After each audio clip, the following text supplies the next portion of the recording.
Many miracles happened during Chanukah. Many miracles.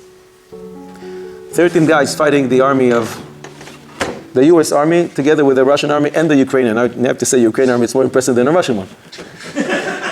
You find one jug of oil, somehow there's so many miracles. The list goes on and on and on. What's the biggest miracle of them all? Famous question of the Beis Yosef. We said last week as well. 1,000 terutzim. Why do you need 8 nights to celebrate?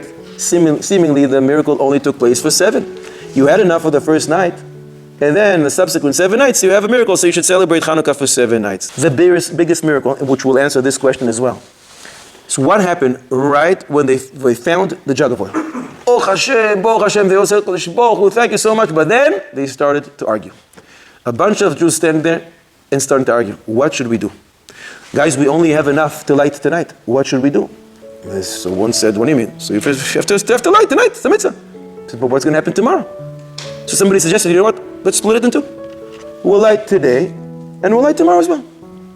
The other said, but what's that going to help you? You're not going to have enough of a shear tonight. You need to have a shear. And by the way, it takes 8 days to produce new oil. So maybe let's split it in 8. 8? What is that going to help you?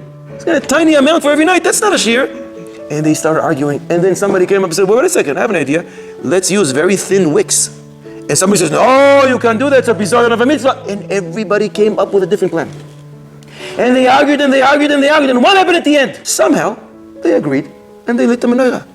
A bunch of Jews arguing and finally reaching a united decision. That's a miracle. For that in itself, you need a day to celebrate. So you have the 7 days of celebration for the miracle that happened with the oil. You have another day, the 8th day, to celebrate the fact that a bunch of Jews are arguing and finally are able to reach a unanimous decision. Pile, ploim, that's why you need 8 days. And Imitz Hashem, we should walk in their ways and we should be able to finally agree with each other. Chanukah Sameach and good Shabbos to you all.